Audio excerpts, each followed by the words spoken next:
ٹھیک ہے. آپ نے یہ میکانزم نہیں بنایا کہ بھی جی یہاں سے جج کیسے ٹرانسفر ہوں گے. اگر اس کو کوئی تھوڑی سی تیاری کے ساتھ کر لیا جاتا, تھوڑا سا ٹائم لے لیا جاتا کہ بھی جی اوکے پہلے ہم سارے ڈسٹرکٹ ججز کو بلاتے ہیں, سینئر سول ججز کو بلاتے ہیں, ان کے ساتھ بٹھاتے ہیں, لوگوں کو بٹھاتے ہیں باہر بیٹھے اس میں کہ بھی بھائی یہ ٹرانسفر جو ہے وہ کیسے ہوگا,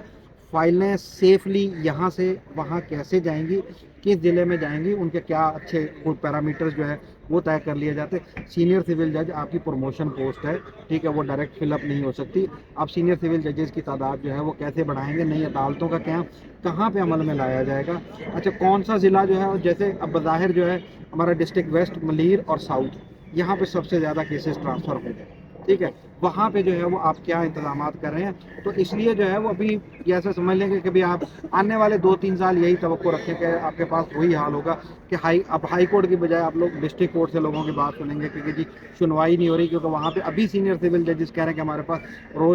روز ڈیلی جو ہے وہ 100 سے زائد مقدمات لگ رہے ہیں. تو اس لیے اس کا آپریشن پراسپیکٹو ہونا چاہیے تھا, ریٹراسپیکٹو نہیں ہونا چاہیے. سر ایک اہم سوال اب یہ پیدا ہو رہا ہے کہ بار یعنی کہ وکلا تقسیم ہو چکے ہیں. اب اسلام آباد میں ججز جس طرح ٹرانسفر ہوئے ہیں سندھ ہائی کورٹ سے, بلوچستان سے اور لاہور سے, تو اس کے بعد پھر اب ہائی کورٹ جو ہے Sindh high court bar association, انہوں نے اس فیصلے کو خوش آئند قرار دیا اور انہوں نے پریس ریلیز جو جاری کی تھی اس میں انہوں نے قرار دیا ہے کہ اسلام آباد چونکہ اسلام آباد ہائی کورٹ وفاق کی علامت ہے, چھوٹے صوبوں سے ججز کو وہاں جانا ایک خوش آئند عمل ہے, بڑا بہترین انہوں نے قرار دیا ہے. لیکن اسی کے ساتھ ساتھ کراچی بار ایسوسیشن نے آج ہڑتال کا اعلان کر رکھا ہے. تو آپ دیکھ رہے ہیں کہ یہ تقسیم جو ہے کیا عوام کے لیے فائدہ مند ہے یا صرف وکیلوں کے لیے فائدہ مند ہے؟ نہیں, مجھے دکھ ہے اس بات کا کہ جس وقت پہ اسلام آباد ہائی کورٹ میں ججز اپوائنٹ ہو رہے تھے, ٹھیک ہے, اس وقت پہ ہائی کورٹ بار ایسوسیشن نے ایسا کوئی علامہ یہاں جاری نہیں کیا کہ اسلام آباد وفاق کی علامت ہے. اور وہاں پہ جسٹس نور الحق قریشی کے ریٹائر ہونے کے بعد سے صرف وہ میڈم سمن رفت امتیاز جو ہے وہ کام کر رہی ہیں جو سندھ کی نمائندہ, ان کے علاوہ کوئی اور بندہ نہیں آیا. اس وقت پہ ہماری کوئی بات نہیں تھی, ہمیں صرف ٹرانسفر کے وقت پہ جو ہے وہ وہاں پہ کیوں. اور دوسرا, اچھا جب آپ ٹرانسفر کر رہے ہیں تو آپ سینئر ججز میں سے کسی کو کیوں نہیں بھجوا رہے, ٹھیک ہے, تاکہ ہم کوئی ایک زیادہ سینئر بندہ جو کہ زیادہ لرنڈ ہم جو ہے, میں وہ ان کی سمرہ صاحب کی کوئی اس کو ان کی جو ہے ایبلٹی کو کوشچن نہیں کر رہا, بٹ اگر کوئی سینئر بندہ جاتا تو میرے خیال میں زیادہ ایک افیکٹو ریپریزنٹیشن ہو سکتی تھی,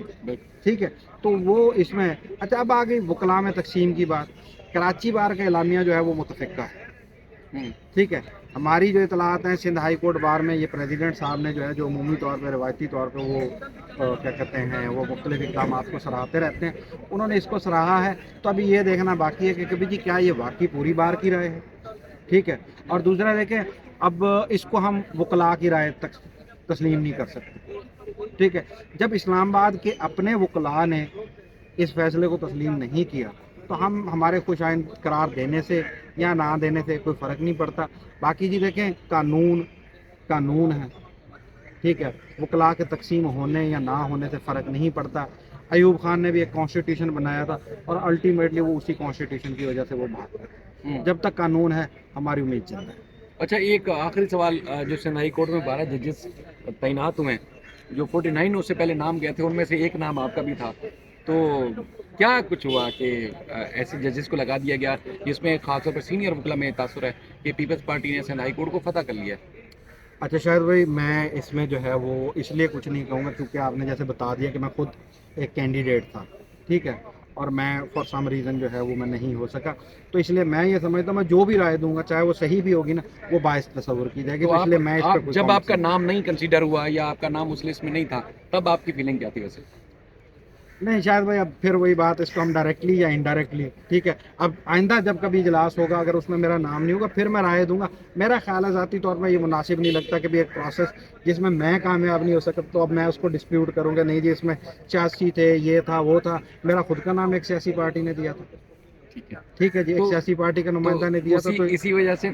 سے تو یہ الزام تھا کہ یہ سیاسی پارٹیز کو فائدہ پہنچے گا, یا ایک ججز تو یقیناً ان کا ذاتی طور پر اگر سیاسی جماعت سے تعلق نہ بھی ہو, لیکن جس طرح کی قانون سازی کی گئی ہے تو اس میں تو ایک جج بعد میں بنیں گے, مہر یا ٹھپا اس کے اوپر پہلے لگ جائے گا یہ فلاں سیاسی جماعت سے, تو یہ بھی تو ایک قانون سازی کے قانون کے نام پر ایک کھلواڑ کیا گیا ہے. یہ بھی تو آپ دیکھیں اس میں یہ تھا کہ توقع یہ کی جا رہی تھی, ٹھیک ہے, ہم لوگ آپ کو پتہ نا 1947 سے ہم لوگ بھول بھلائیوں میں رہتے ہیں, تو ہم لوگ جو ہے نا وہ ایک ہماری مس کانسیپشن تھی کہ